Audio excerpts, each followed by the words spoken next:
Now,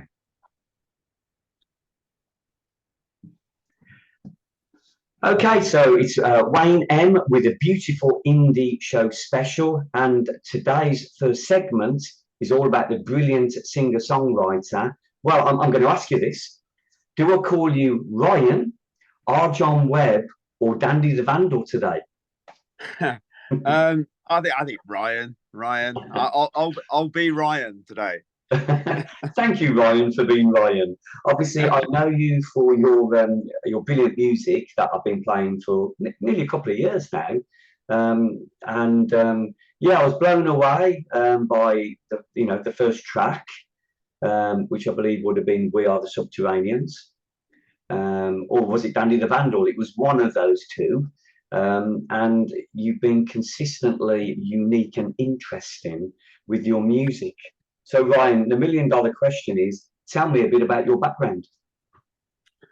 Okay. Well, where do I start? Well, from a musical point of view, I have been doing this for far too long. I wouldn't even.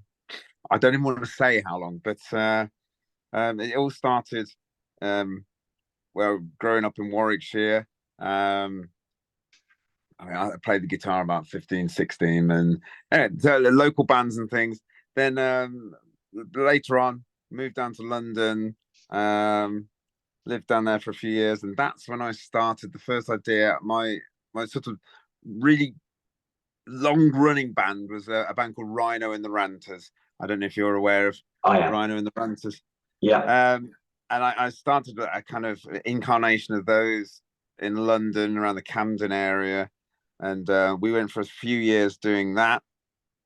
Then I moved back to the Midlands, moved to Birmingham, and I wanted to carry on the Ranters thing, so I picked up some local musicians, local legend musicians, Richard March, Pop Will Eat Itself, and Bentley Rhythm Ace.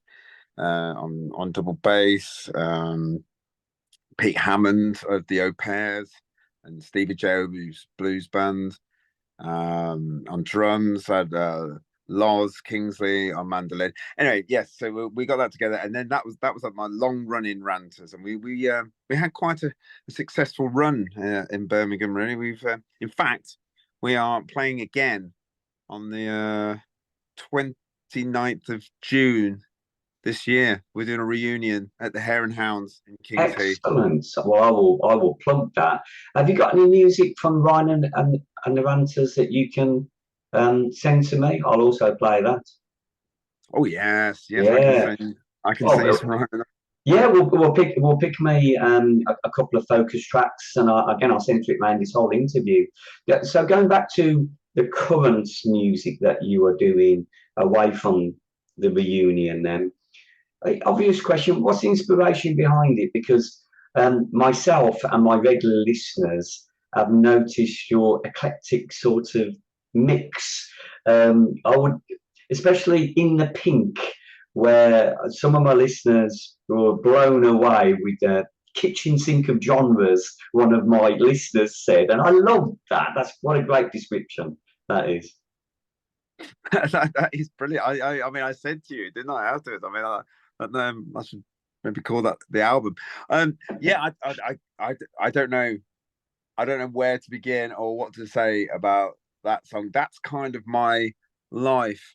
I right back when I was a young lad and we were playing in bands there, I used to write songs and people would go like, oh, there's so many genres in our set. You keep writing different genres. Do you we need a more consistent sound, and I've never been able to do it. But I don't think I've ever really done it where all of the genres are in one song. But so from the Ranters to Dandy the Vandal. Now my latest thing now is In the Pink is going to be part of. I like to sort of develop characters and things, and I suppose the new character is basically again it's all still sort of in the note stage at the moment, but coming together a bit more. Geezer Diamond, because he's more of an every man, more of a a sort of a person you may meet in the street. However, he's not your average person you'll meet in the street because he has a history. And I'm thinking Sid Barrett. Mm. You would see Sid Barrett on his bike riding around and never know he was the kind of psychedelic guru of the founder of Pink Floyd in the later days. Or these kind of, I guess, what you call the sort of the acid casualties: Peter Green, Skip Spence, of Moby Grape, and these people who sort of have kind of merged into everyday life, and people see them all once upon a time wandering around and have no idea of this amazing world that's going on, and maybe, you know, all the kind of the strange, should we say, psychedelic experiences that these people had. And I think that's what's happening now with this new idea. So are the songs sort of character based then, in terms of people? You've already mentioned, obviously, just their real people. Are they inspiring then fictional characters that are cropping up in your songs? Yeah, I think so. I mean, having sort of based them on real people now, it's become sort of just a newish thing. But even with the old Rhino and the Ranters stuff, I had an idea of a sort of, I don't know, what is southern preachers from in the southern states and stuff. But I didn't have anyone in particular in mind. I suppose if I was sort of what were these people going to look like, maybe in that case like Tom Waits. But yeah, I am sort of, I have sort of pictures of people, or ideas of people, and references to things. I don't know. It's a bit like that song. There's just so much going on in my head. I'm not entirely sure what's happening myself. But I wanted a sort of kind of Ian Dury kind of that sort of thing as well, because Ian Dury is that sort of man of the people type thing. Yeah. And And there's the obvious, well, to me anyway, is the Prince, the funk. And did you play bass on that song? I did. Yeah, I played everything on that. It's phenomenal. That is one groovy bass line, I'll tell you. And thank you very much. I'm not really a bass player. In fact, I working that bass line out and playing it constantly to try and get it like it sounds on that recording. I actually damaged my hand and had to stop playing for about 3 weeks and have it sort of in a support, because I just think, I'm not used to this. That's a funny one, isn't it? Repetitive strain injury through playing the bass. Not many bass players could claim that. Let alone you not being normally a bass player. So good for you. That shows hardcore discipline. Yeah, or terrible technique. Nice one.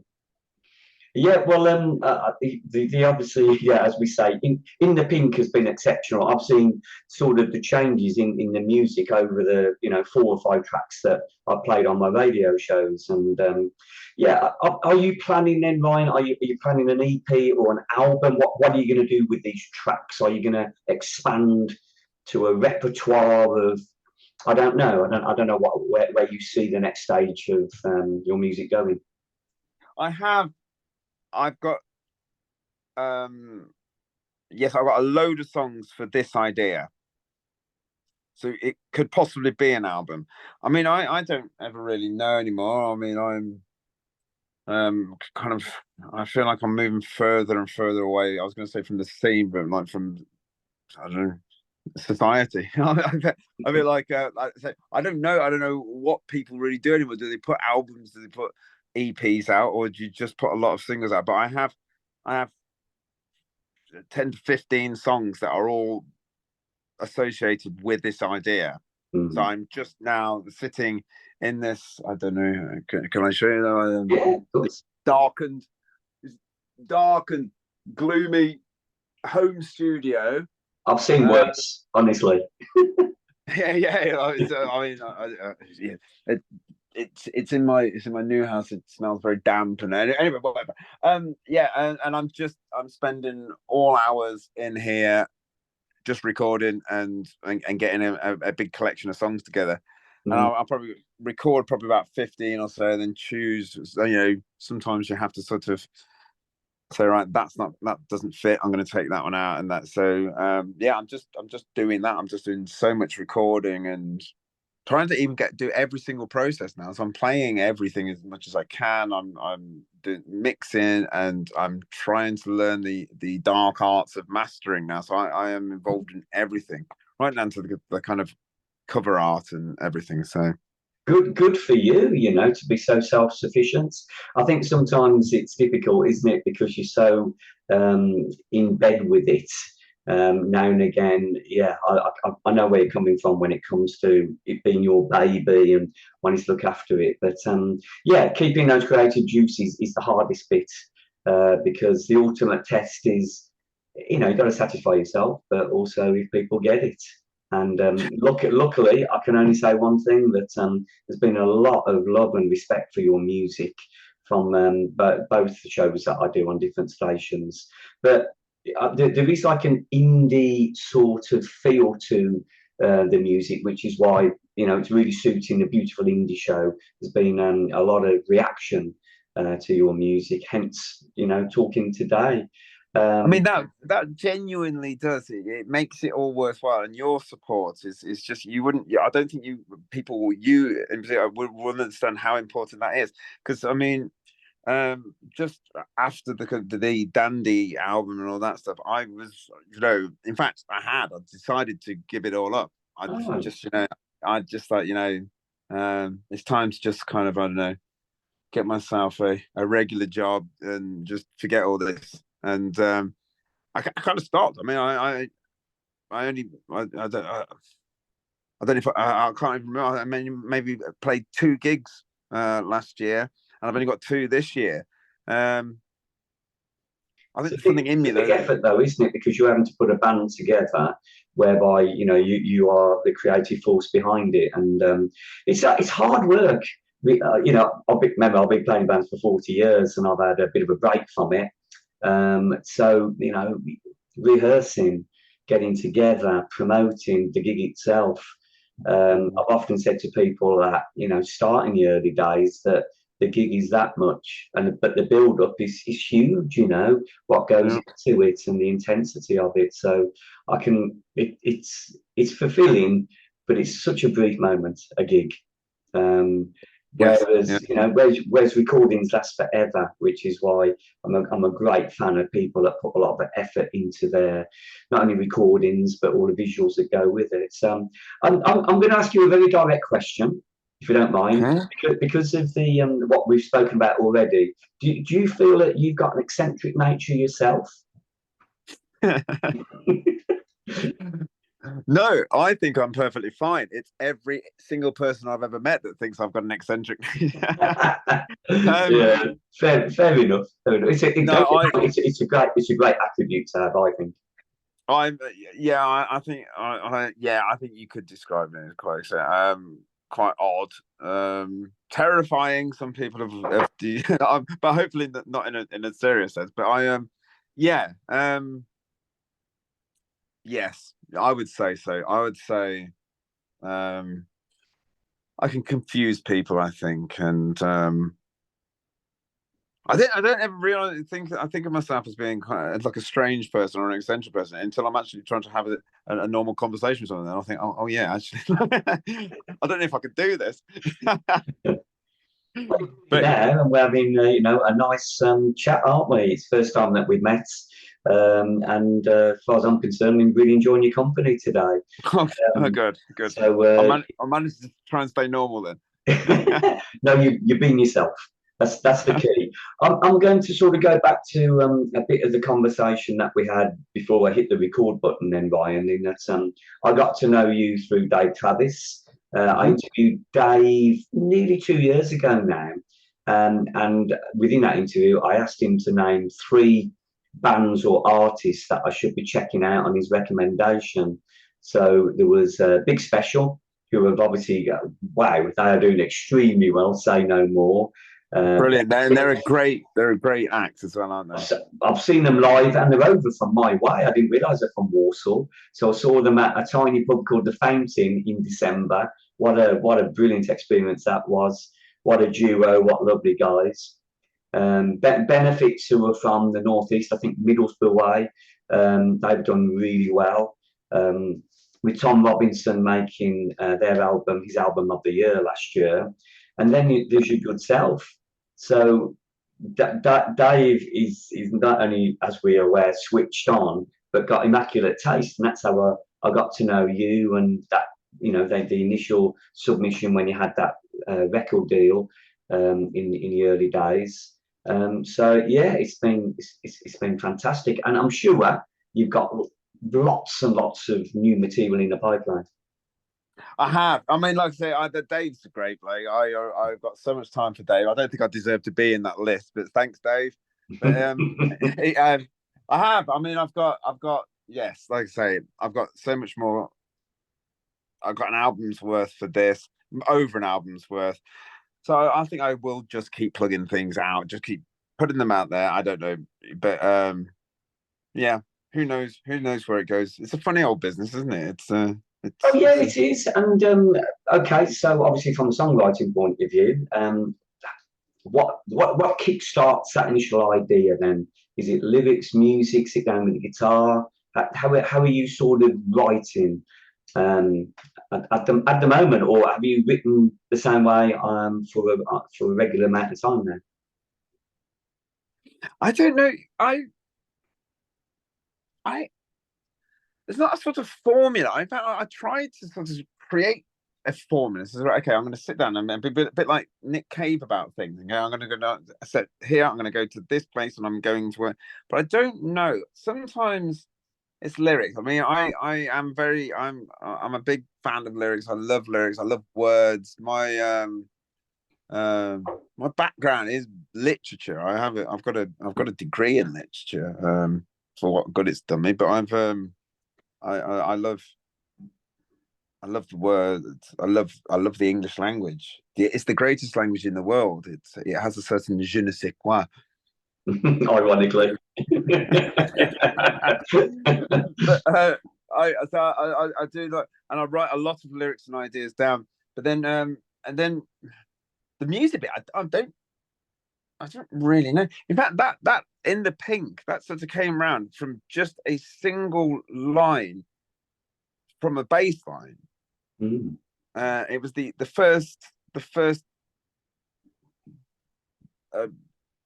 about 4 notes of that bass line, and I was trying that slap bass, just because that's the first thing anyone does when they pick up a bass, and that sort of developed from there. And then I was thinking like, add this bit, and I do like these sort of unusual structures. And then that whole thing was based around that bass, based around the bass line. Mm. And then I thought, right, I'm going to write some lyrics for that. And I had this whole different idea for lyrics. I had some things that I'd been sort of thinking about, and I thought, right, I'll do that. And that sort of song started to direct me in a different way. And I think because of this sort of the weird nature and like note the chords. In fact, I don't even know what the chords really are for that song. I kind of just playing things over it and putting little things and just going, yeah, that sounds like it's in tune, so I'll do that. And I never really worked out some really much of a guitar chords for it. I played little riffs and things, and that kind of showed me which way to go. And I think because you don't know what's going on, what's going to come next in that song. I kind of went for that, and I found just notes and bits and bobs and thought that phrase will fit there and that idea's there, and so it sort of works like that. I get maybe a bit of an idea, a bit of a riff or something like that, and then see where we're going, see what the feeling is, see what the mood and the emotion is, and then have a look through things I've written or put some place the words in there. Do they sound right? There's no real sort of actual structure. It's what comes out a lot of the time. I hear another song and think, right, is there any way I can rip that off without anyone noticing? Well, it's hard to be original these days. It's a variation of a theme now, isn't it? Yeah. So, we've been millions of songs have been written over the years. Well, yeah, that's really good. I mean, from my perspective, then. So after In the Pink, have you got a next release lined up, or are you still working on finishing touches for the next one? I'm just trying to finish a song off now, which is equally as eccentric, if you like. Maybe not quite as bizarre as the last one. As in, like, it's a little bit more. You know where you are with it. And I had been playing that live with the sort of Dandy the Vandal band. But it's been changed slightly a bit more in the studio now. About a river. There's a river keeps running through all these songs. There's a river running through these songs. So there's probably something in that. The fact that I live near a river now, that's probably something to do with it. But yeah, subliminally, you're thinking of that river. yeah. I was just looking out the window and seeing it. but it's yeah. So that's it. The next one, whether that'll come out next, I don't know. But I'm just in the process of kind of mixing that. It's all been recorded. It's all been edited. I might redo an acoustic guitar on that at the moment, but it's sounding okay. It's not sounding great and as tight as I want it at the moment, though. But that's the next one. So, and once that's done, I've got my next songs to go. Okay, good stuff. I thought then that I would slightly turn the tables on you, in that because of I asked the question to Dave, and of course I've got to know you as a result of Dave's 3 recommendations. Have you got 3 sort of artists at the moment, or bands that have really struck you in recent times in the last like couple of years? That you come on? There's a lot of great new music out there. Of course, I'm lucky in what I do, where I get submissions every day. Not all of them playable, of course, but I don't know if anyone out there locally has prompted. I've just had a message saying I'm running out of time. Oh no, actually, remaining meeting time. Oh no, I've got a few minutes left. So carry on. I thought that'd save me then, because you don't get out of me that easy. I'm gonna sound really over, but I right at this moment I can't think. And also, I really have like taken a step. Okay. Out of. I mean, I'm not in Birmingham anymore. Mm. I've hidden away, and I have been sort of out of things. I haven't sort of really left the house in a long time. I'm just trying to think. I mean, there are some young band, but I haven't seen them live. I'm just hearing bits. People are sending me kind of demos and stuff they're doing like that. But I mean, these are we're talking young people, 16, 17, and they're sending me music. I mean, they haven't like sort of done gigs or formed or even given themselves names and stuff yet. But okay, well, I'm struggling with that. That's okay. And the other thing as well, obviously after the interview, as well as playing your tracks centered around it, are there any particular artists that and the more obscure the better for me, that I like playing tracks by underdogs and unique artists? Are there any requests or any bands that that have really inspired you over the years, for the last, I don't know, 25, 30 years, that you still dip in and out of? Well, you see, because over the last few years with my projects, I have been sort of looking at other sort of basing, and you got the kind of the obvious people, the strange people, like David Bowie is a massive influence, but that's hardly some obscure artist, is it? It's like, I love the obscure artists, I love the Beatles, but it's so David Bowie, and particularly like the kind of his experimental stuff, but some of the, I mean. Do you know? Have you heard of Skip Spence? Yeah, no, the names. Yeah, he was the drummer in Moby Grape, the sort of 60s band, and I've been looking at these people, these kind of sort of, I don't know, these people that kind of went off and lived these lives outside of. He just basically maybe tried to live like hermits and that sort of thing. Have you got a particular song by Skip Spence that I should check out and maybe play in the show? Or was his repertoire so much so? Have a think about it, Ryan. maybe after the show, message me with a I will particular. I send you a list of some of the obscure artists. Yeah, great. I'm trying to look at my my record collection, and then you get sort of there, but it's behind all these instruments. I was just thinking, oh, I'll see if I can see anybody now. I mean, I've got I mean, that's quite an eclectic record thing, and I've got some good people in there. I'm just trying to think who I can at the moment. I mean, that ranges from, I think the one that I can see is some like 14th century Japanese court music. One day that might appear somewhere on an album somewhere, but yeah, someone might sample that and then bring out this different genre. Well, yeah.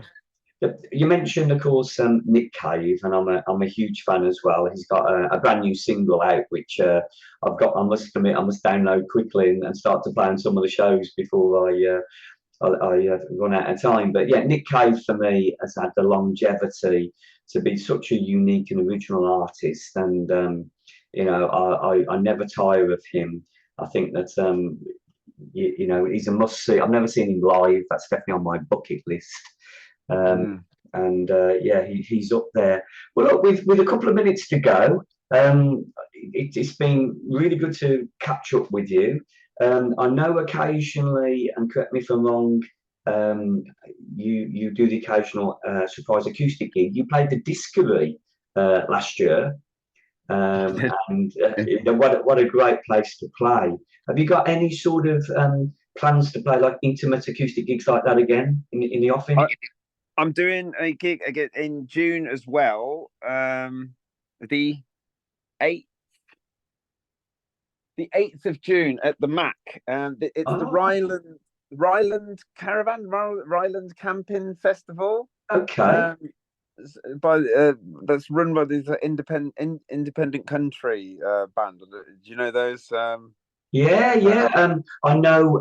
Yeah, I know someone that's connected to them. A friend of my sister's. Yeah. Right, yeah. So they've asked me to play there. So that's a strip back. That'll just be me.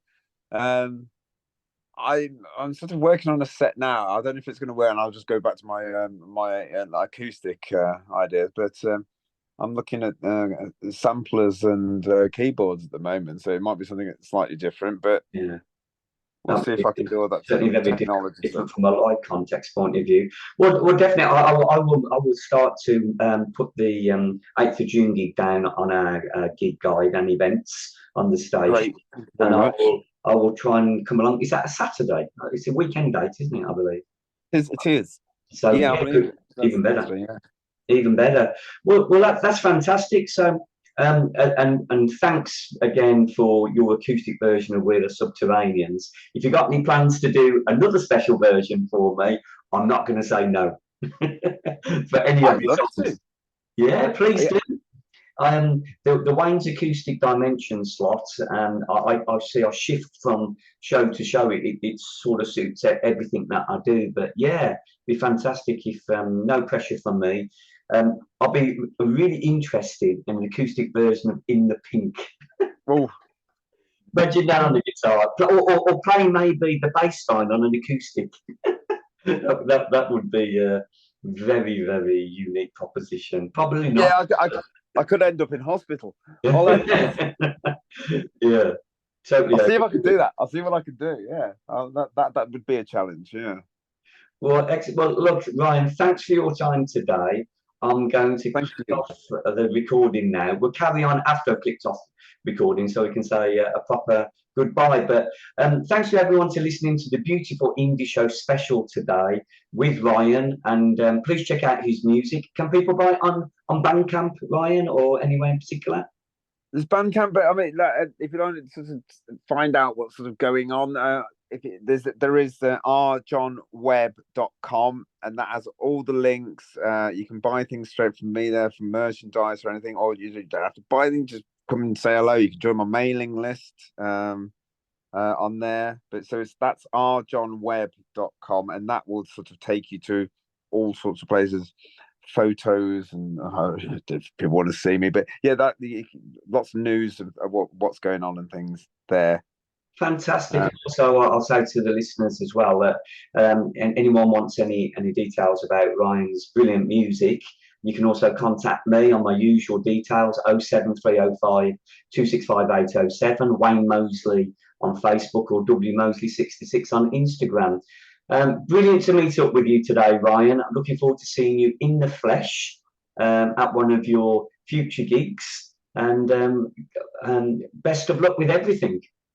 Thank you very much. I appreciate everything, and thank you to you listeners for their kind comments and things and their support as well. So I really appreciate it. I really do. Thank you very much. It's a pleasure. Take care, Ryan. Catch up with you. You too. Thanks.